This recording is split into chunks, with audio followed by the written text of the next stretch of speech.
dog's name, her sister's wedding date, her favorite restaurant. They'd never met. Hey there, Hollowgrin here. 270 million people used dating apps last year. 270 million profiles. 270 million strangers deciding in the space of a thumb swipe whether to let someone into their life. Most of those swipes go nowhere. A match, a conversation that dies after 3 messages, maybe a coffee date that doesn't lead to a second. But sometimes you match with someone who already knows you, who already knows your dog's name, your sister's birthday, the coffee shop 3 blocks from your apartment, where you sit in the same seat every Sunday morning. Finding love online means trusting a stranger with your information. But what happens when that stranger already knew everything? This is Sarah's story, and she asked me to tell it because she wants you to check your privacy settings tonight. Let's begin. Sarah had been single for 3 months when she downloaded Spark. Not her first choice. She'd resisted the apps through most of her 20s, watched her friends cycle through this swipe match ghost loop, and decided it wasn't for her. But she was 28, working 60-hour weeks at a marketing firm in downtown Seattle, and the bookstores closed at 9. Her friends were all coupled up. The math wasn't working. So she downloaded Spark on a Wednesday night, built a profile in 20 minutes, and swiped through a few dozen faces before bed. The usual cross-section, gym selfies, hiking photos, men holding fish they'd caught. She matched with 3 people. 2 of them never messaged. The third was Alex. Alex's profile was normal. That was the thing she kept coming back to later when she was trying to explain it to the detective. It was aggressively, reassuringly normal. 3 photos. 1 at what looked like a friend's wedding. 1 hiking somewhere green and mossy. 1 at a coffee shop with a book. His bio said he was 31, worked in software development, had recently moved to Seattle from Portland. He liked trail running and cooking, and had a line about how he was looking for someone to argue about movies with. Sarah swiped right because he looked like someone she'd be friends with. Approachable, no red flags. He messaged first. Okay, controversial opinion. The best coffee in Capitol Hill is Elm Street Roasters. Fight me. She smiled. Elm Street Roasters was 3 blocks from her apartment. She went there every Sunday. Bold take, she typed back. But you're not wrong. They talked for a week. Easy, flowing conversation. The kind where you pick up your phone and realize you've been texting for 2 hours. Alex was funny. He asked good questions. He remembered things she said and referenced them later, which felt, at the time, like attentiveness, like someone who actually listened.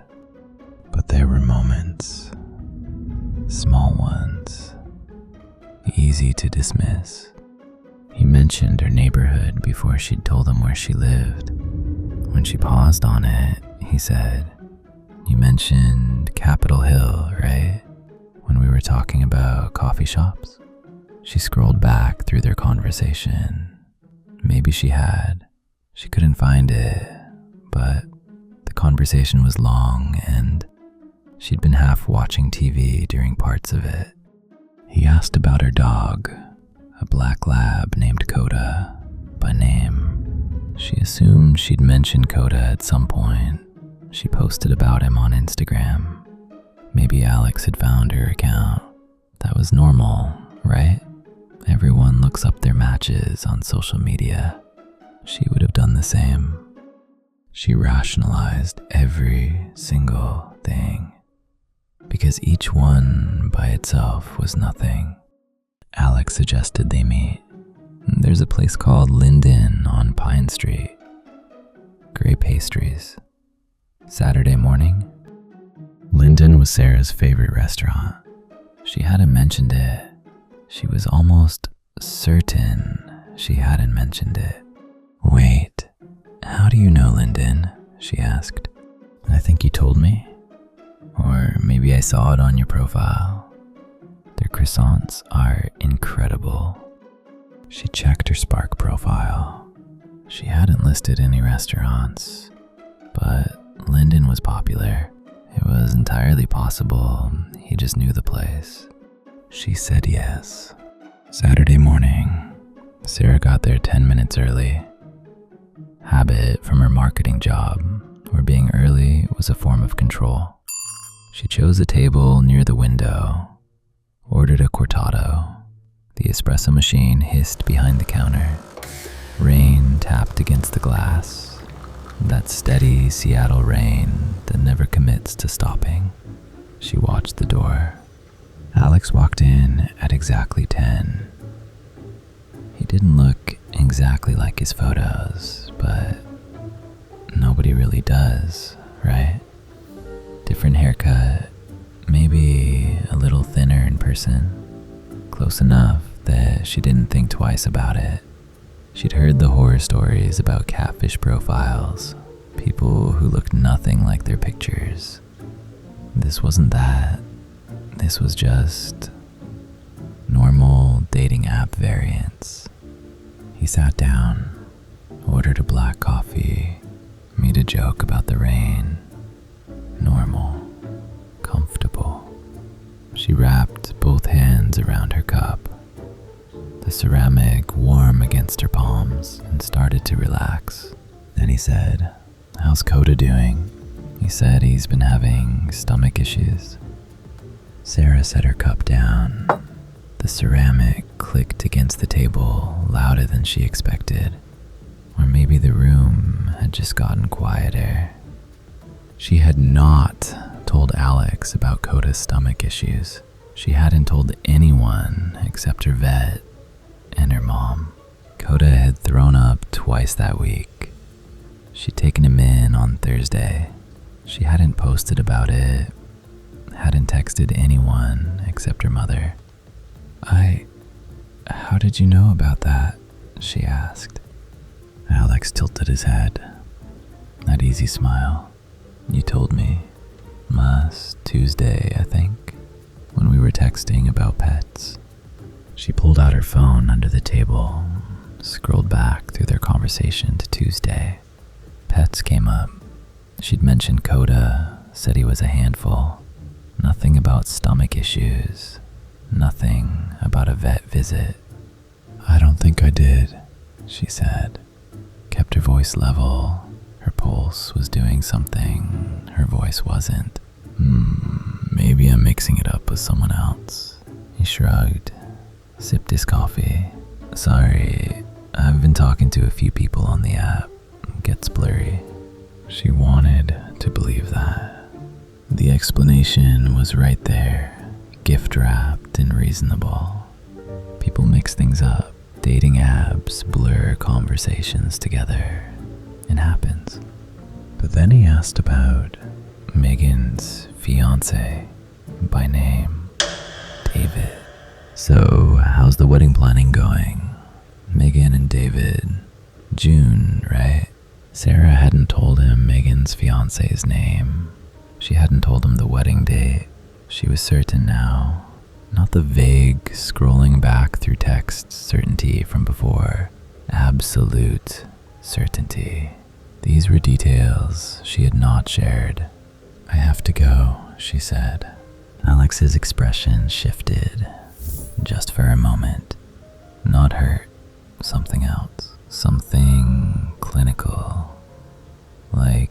was observing her reaction and cataloging it. Then the easy smile came back. "Oh, was it something I said? Sorry, I get chatty when I'm nervous." "No, it's fine. I forgot I have a work thing." She was already standing, already reaching for her coat. "No worries," Alex said. "I hope Coda feels better." She walked home fast, not running. She wouldn't give herself permission to run, because running would mean admitting that what she was feeling was real. The sidewalk was wet, and every footstep behind her, hers, someone else's, she couldn't tell, sounded like it was half a beat too close. She texted her friend Rachel from the lobby. 2 words: bad date. She didn't know how to explain the rest yet. She unlocked her apartment door, locked it behind her, sat on her couch, and opened their entire chat history on Spark. She read every message, every single one.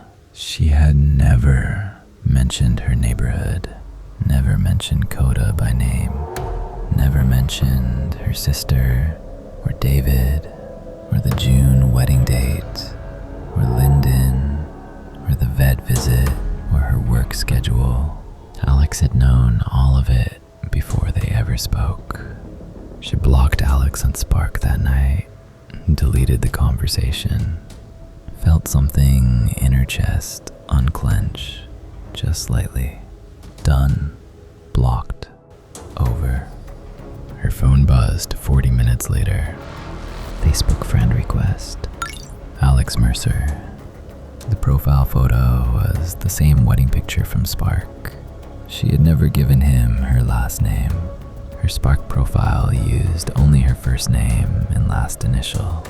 Her Facebook was set to private, not searchable by phone number, not linked to any other accounts. She declined the request. Blocked in. Instagram notification.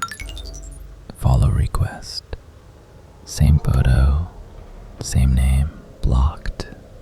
LinkedIn connection request. Sarah stared at her phone.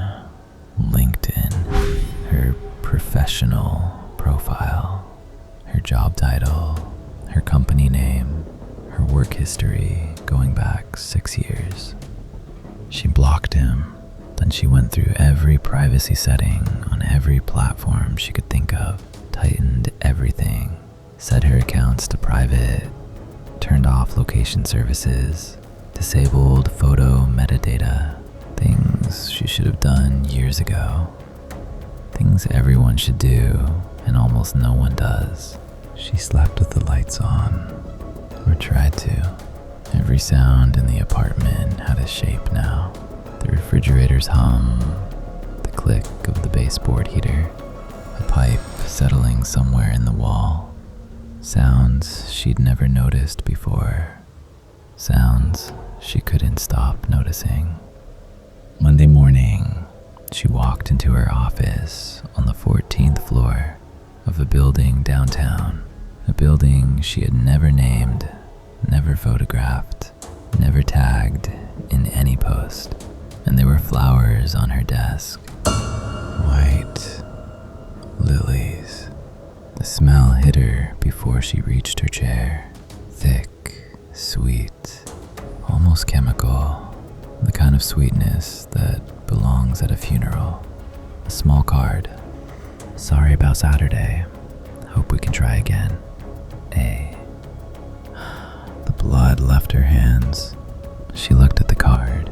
Looked at the flowers, looked at the reception desk 40 feet away. "Who delivered these?" she asked the receptionist. "Some delivery guy brought them like 20 minutes ago." The receptionist smiled. "Someone's got an admirer. Did he show ID? Did he leave a name?" "Hun, it was a courier. They just drop and go." Sarah sat at her desk for a long time. She was a marketing professional. She understood data, targeting, audience profiles. She understood how information moved and how people could be found. But she had never told Alex where she worked. Not the company name, not the neighborhood, not the floor. She began going through her Spark profile with forensic attention. 3 photos, that's all she'd uploaded. 1 selfie taken in her apartment. 1 photo of her in a coda at a park. 1 photo from Megan's engagement party. She examined the selfie first. Background, her apartment, living room. The window was visible. Through the window, if you zoomed in, if you knew what you were looking for, you could see the building across the street. A building with a distinctive mural on its side. Google that mural.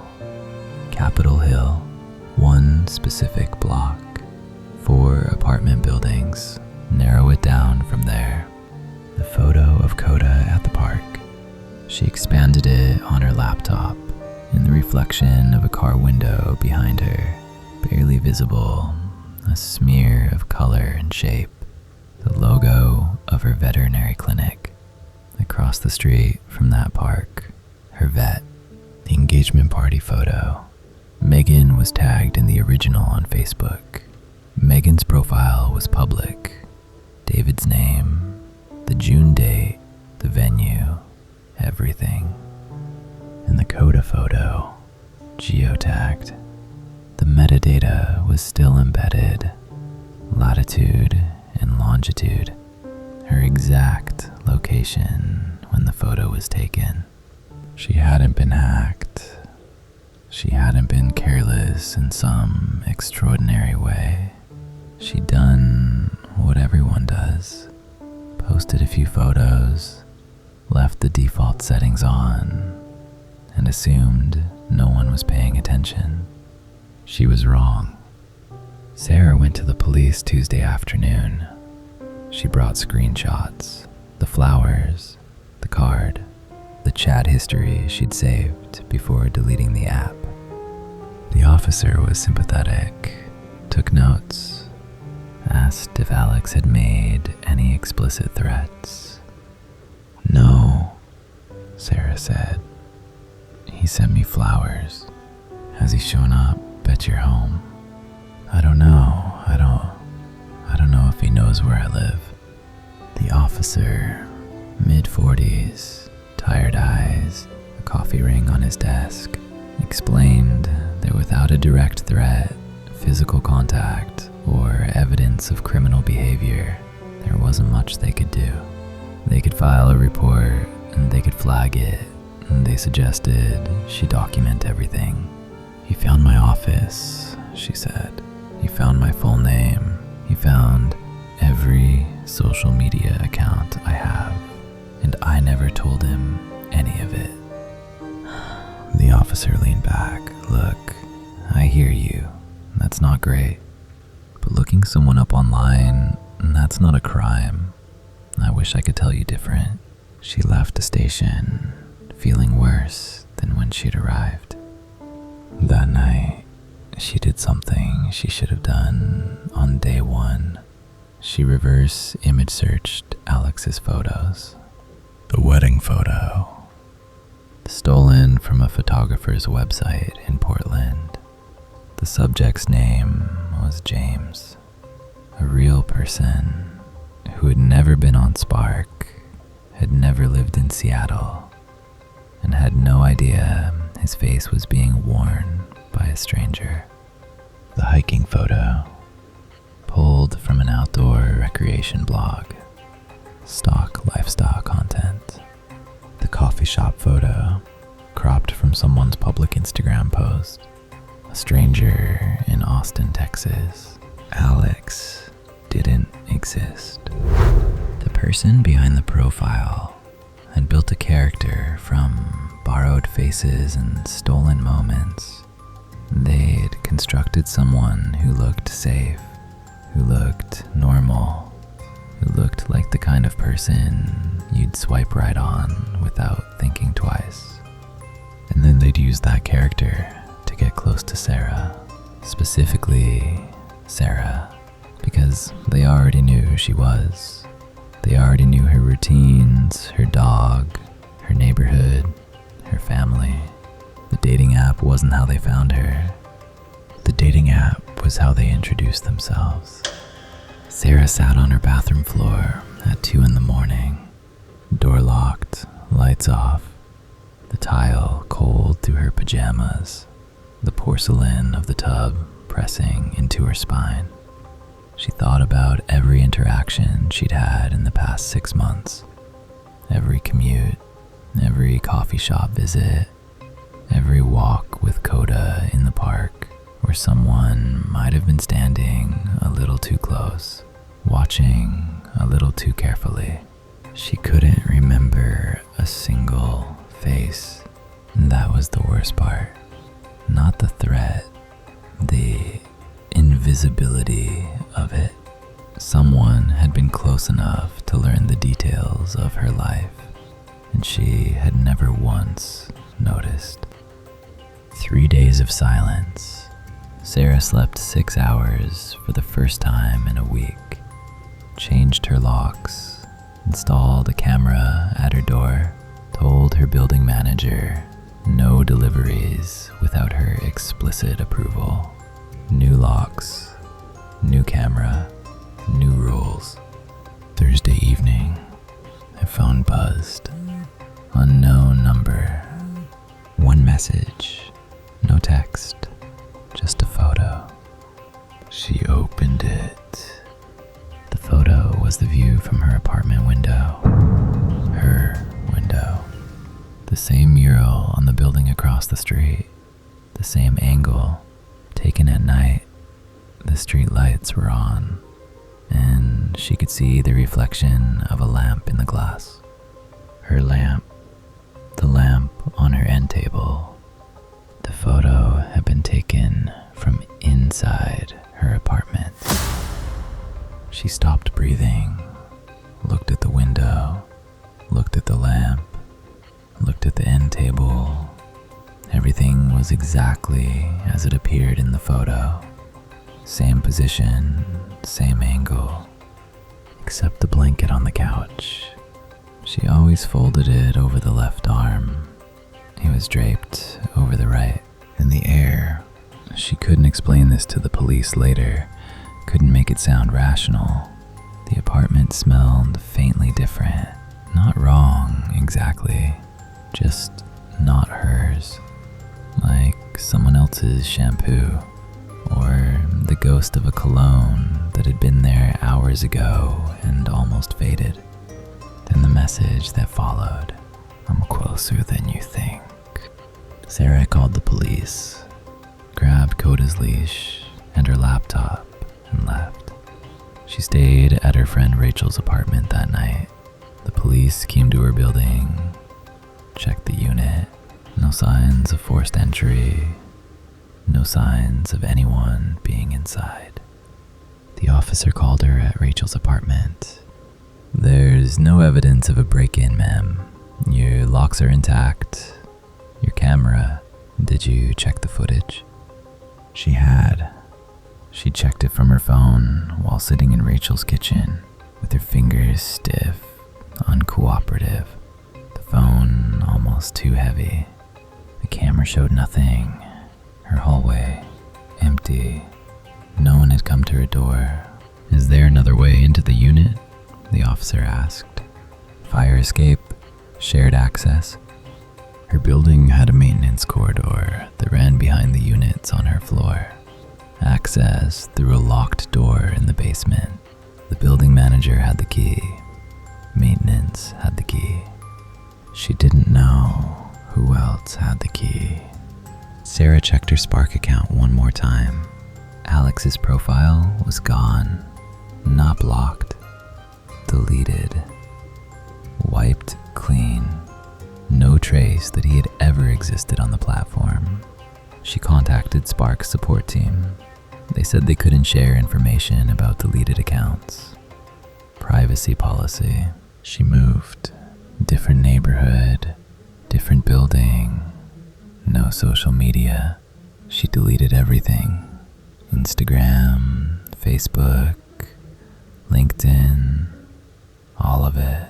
Got a new phone number, told her company to remove her from the staff directory and the website. For 3 months, nothing. No messages, no flowers, no friend requests from strangers. She started sleeping through the night, started walking Coda without checking over her shoulder every 30 seconds. Then, on a Tuesday morning, an ordinary, unremarkable Tuesday, she was standing in line at a coffee shop in her new neighborhood, a place she'd only been to twice, and she felt it, that pressure between the shoulder blades, the one that means someone is looking at you, not a glance, sustained attention. She turned around. The shop was half full, a woman on a laptop, a couple sharing a muffin, a man reading the newspaper with his back to her. No one was looking at her, but on the table closest to the door, the table she'd walked past without noticing, there was a single white lily. No vase, no card, just the flower, set down carefully, stem aligned with the table's edge. That smell hit her, thick and sweet and funereal. It cut through the coffee in the pastry case and found her instantly, as if someone had been sitting there and had just left. Sarah picked up the flower. Her hands weren't shaking anymore. She noticed it the way you notice the absence of pain, not with relief, but with a kind of quiet inventory. Her hands were steady. Her breathing was even. She had crossed over into something past fear. She looked at the barista, the person who was sitting here. Did you see them leave? The barista glanced at the table. Nobody's been sitting there this morning. Sarah set the lily back down. She still lives in Seattle. She doesn't use dating apps. She doesn't use social media.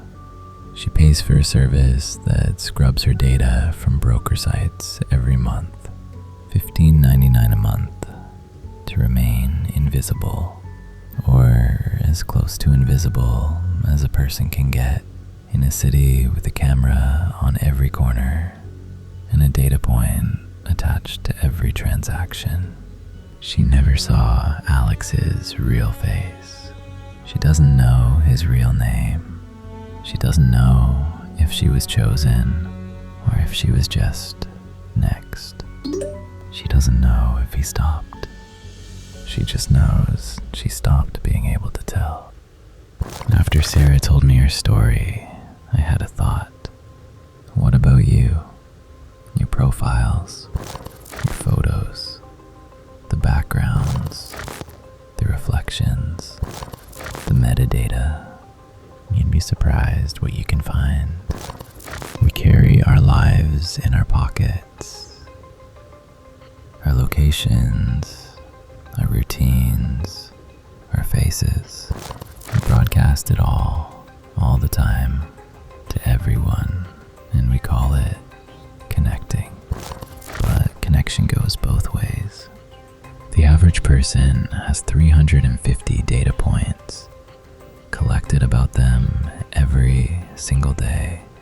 Location, browsing history, purchase patterns, the Wi-Fi networks you connect to, the Bluetooth devices your phone pings when you walk through a crowd. All of it stored, all of it searchable, all of it available to anyone willing to look. Sarah changed her number, changed her name, moved twice, but some connections you can't unmatch from. Go check your privacy settings tonight. Check the backgrounds of your photos. Check what permissions your apps are running. And if you match with someone who already seems to know you, someone who knows your dog's name, your sister's wedding date, your favorite restaurant, next time. This is Hollowgrin.